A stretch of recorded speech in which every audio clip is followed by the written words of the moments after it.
हिंदी नाटक BA second year paper second. आइए शुरू करते हैं हिंदी नाटक। नाटक की पहली क्लास में हमने बताया था कि हिंदी नाटक संस्कृत के नाटक की परंपरा से विकसित हुआ है और इसमें पश्चिमी नाटकों का भी बड़ा योगदान है।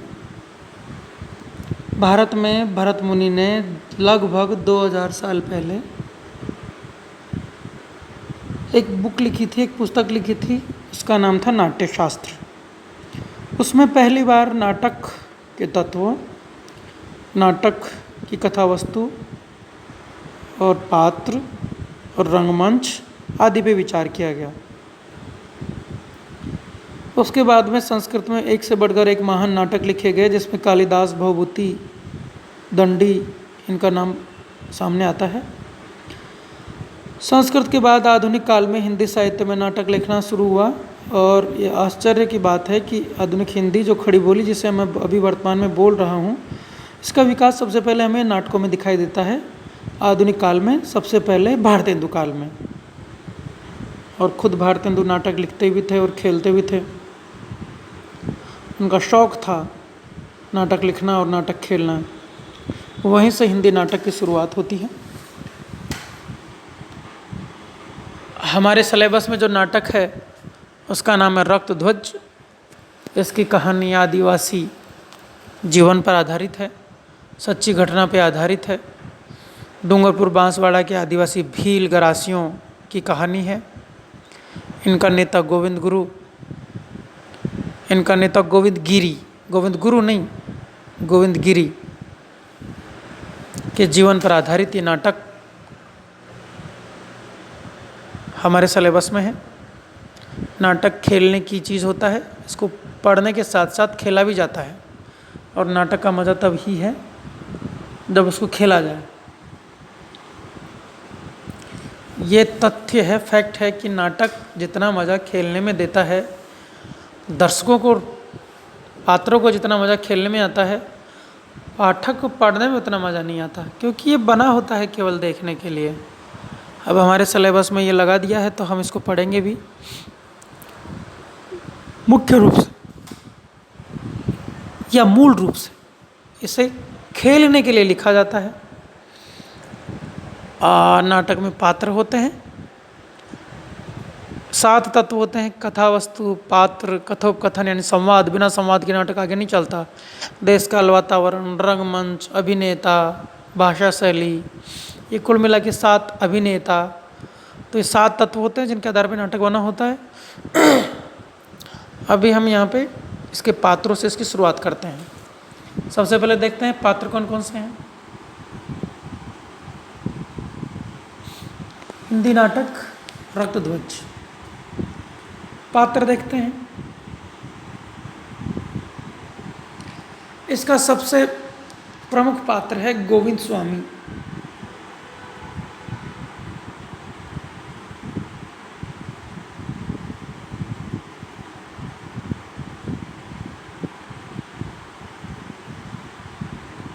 जिसको आदिवासियों का मसीहा भी कहा जाता है, जो आदिवासियों को जागरूक करने का काम करता है। यही गोविंद स्वामी हैं जिनकी निहत्ती भीड़ पर अंग्रेज़ों ने गोलियां बरसाई थी और 1200 भील मानगढ़ में, बांसवाड़ा में मौत के घाट उतार दिए गए थे। उसी कहानी पर यह नाटक लिखा गया है, रक्तध्वज, खून का झंडा। पहला पात्र है गोविंद स्वामी, जिसका नायक है।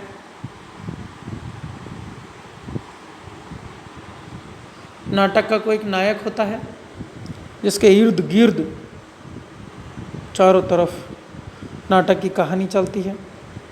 यहाँ पे नाटक का हीरो है, नायक है गोविंद स्वामी। और आपको जानकर ये ताज्जुब होगा कि गोविंद स्वामी स्वयं आदिवासी नहीं है। गोविंद स्वामी आदिवासी नहीं है।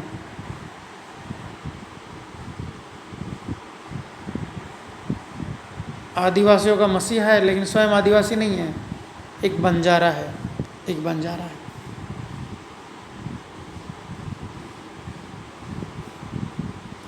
हाँ, आगे देखते हैं। दूसरा पात्र गोविंद स्वामी हो गया।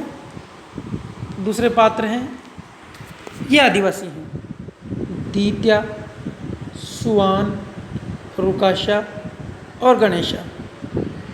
पात्र हैं दीत्या, सुवान, गणेशा और रुकाशा। इसके अलावा पात्र हैं कूरिया, पूंजा और नाहर सिंह। देखो, ये आदिवासियों का मसीहा हो गया, ये सभी आदिवासी हो गए, प्लस ये कूरिया, ये पूंजा, ये नाहर सिंह, ये तीनों ये राज दरबार के सदस्य हैं।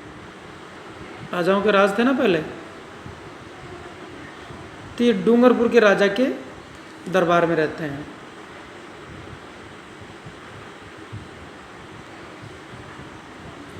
डूंगरपुर राज दरबार, और ये गोविंद स्वामी के समर्थक हैं। इसके अलावा देखो नीचे पात्र हैं जयसिंह, शटन, भूरिया और दौलत सिंह। ये अंग्रेज हैं शटन,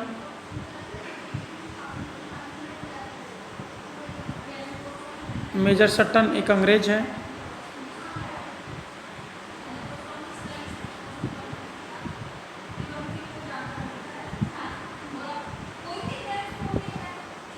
और जयसिंह, भूरिया, दौलत सिंह, ये तीनों के तीनों पिट्ठू हैं अंग्रेजों के।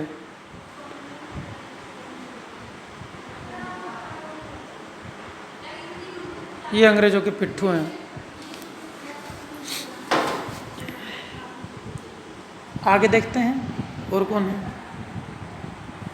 ये स्त्री पात्र हैं। स्त्रियों में है सावंती, चीमी और राजमाता। चीमी ये गमेती की माँ, सावंती गमेती की पत्नी।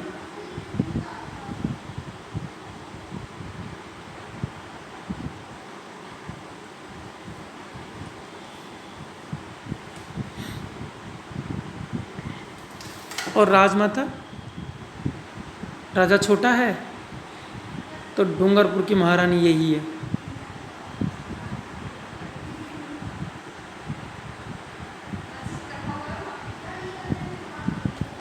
डूंगरपुर की राजमाता यही है।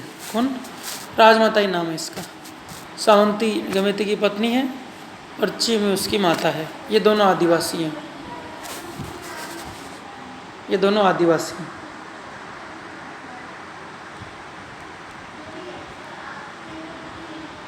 चीमी और सामंती। तो ये हो गए इसके स्त्री पात्र। पहले हमने देखे पुरुष पात्र, उसमें गोविंद स्वामी हैं और आदिवासी हैं और अंग्रेज हैं और राज दरबार के लोग हैं। कौन कौन है? गोविंद स्वामी प्लस आदिवासी प्लस दरबार के लोग प्लस अंग्रेज। फिर आगे स्त्री पात्र। स्त्री पात्रों में कोई अंग्रेज नहीं है, एक तो राजमाता है, दो आदिवासी स्त्रियां हैं, चीमी और सावंती।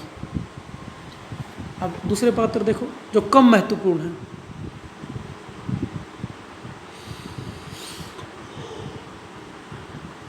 सौभाग सिंह है जो राज दरबार से जुड़ा हुआ है। पहला सयाना और दूसरा सयाना ये तांत्रिक हैं।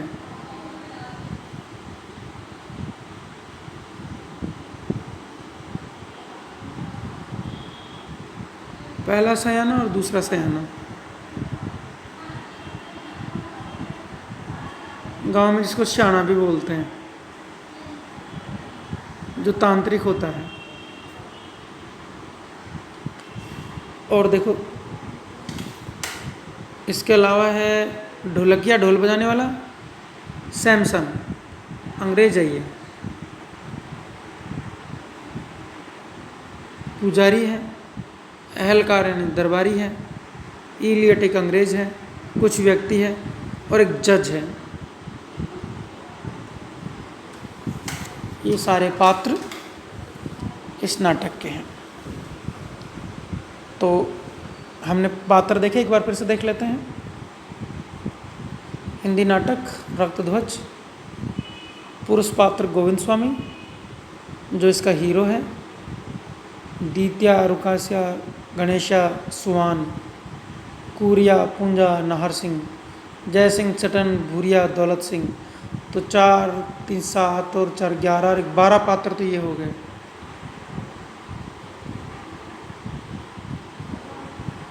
कुल 12 पुरुष पात्र ये हो गए।